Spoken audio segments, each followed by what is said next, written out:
Okay,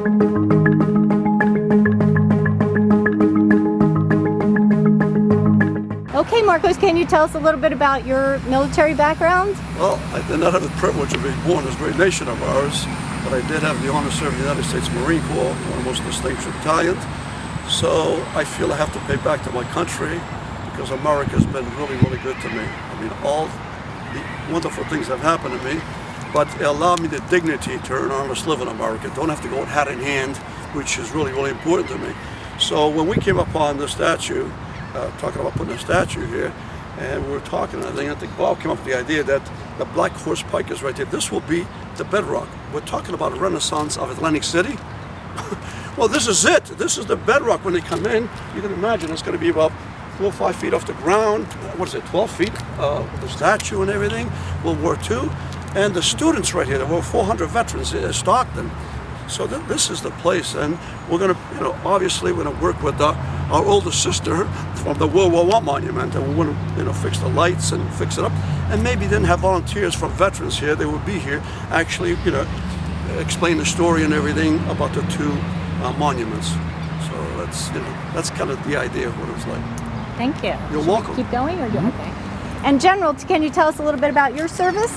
Well, certainly, and thanks so much. I grew up in the shadow of World War II and Korean War veterans in the small town I grew up in the Deep South, and I wanted to do something to give back also. It was something that was part of my family since 1750 when they originally came over here on some steamer.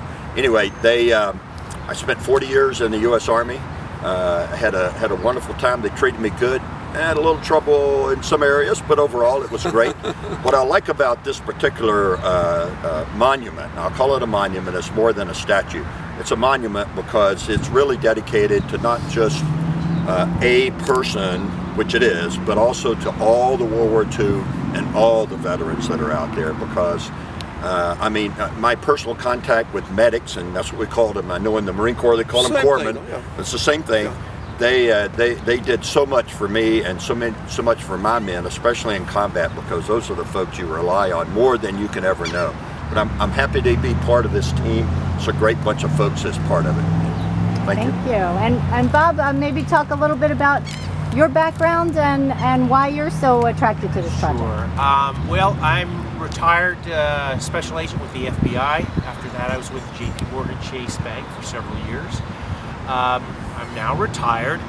This monument holds special significance for me because my father served in World War II, and my father was a prisoner of war during World War II.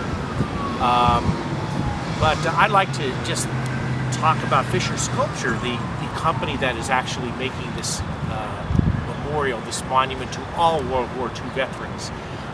Fisher is out of Philadelphia. They're probably one of the foremost manufacturers of bronze sculptures in the United States. They've done several sculptures of the Philadelphia 76ers basketball team. Michael Krasenz, who is a Medal of Honor recipient at the Vietnam. His likeness is displayed at the the Veterans Memorial in Philadelphia. So, and Fisher is doing this. The statue, which would normally cost about $1 million, they're doing this at their cost, which is roughly $150,000. So our hats go off to Fisher Sculpture for their tribute to the World War II veterans, all World War II veterans. And again, I would like to thank my partners here. It's a wonderful team to be associated with. Just one small thing, that the reason we're raising over $250,000 or more is because we have to do all this. We have to do the cement here and everything, so we're going to need extra money, and also maybe help out with the World War I monument. So. And I think you had also said it's going to cost quite a lot to transport. Yeah, shipping too. Absolutely, yes. Okay, and Jim, I know you have some very interesting stories about your service. Well, I served in the Marine Corps for 4 years, 67 to 71. And over my career, I was very fortunate to have a detail where I got to meet the President, President Nixon, and I worked with HMX-1 and Army 1 out of the White House. I was doing the weather at the time for the pilots, and then when the President would land, I would tell him what the weather conditions were going to be. But as far as the statue here, Michelle, in the Marine Corps, we learned every day the history of the Marine Corps, the battles that the Marine Corps had. And one of the ones that stuck out was Iwo Jima. And Marco and I met several years ago, and he introduced me to a gentleman who was the only surviving Medal of Honor winner from Iwo Jima. And I've always been fascinated meeting these people because of what they did in the Second World War. I went to Arlington Cemetery one time, and it was breathtaking. I was just in awe being in that environment, seeing all these heroes. And then when they asked me to come on board with this, I've never done anything like this, but to do it with a team like this, I mean, I used to tell the general when I was in the Marines, I used to inhale all the time because I was frightened to death. And here I am exhaling with a general. And then I have Bob and Marco, which, you know, true heroes. I am just overwhelmed by this. It's going to come to fruition. I think you're really, really going to enjoy it. It's going to be a 365-day monument where people can come into the city, look at it, and sit there, and you'll have some World War II veterans coming in, because the statue is Bernie's, but it's also all the World War II veterans.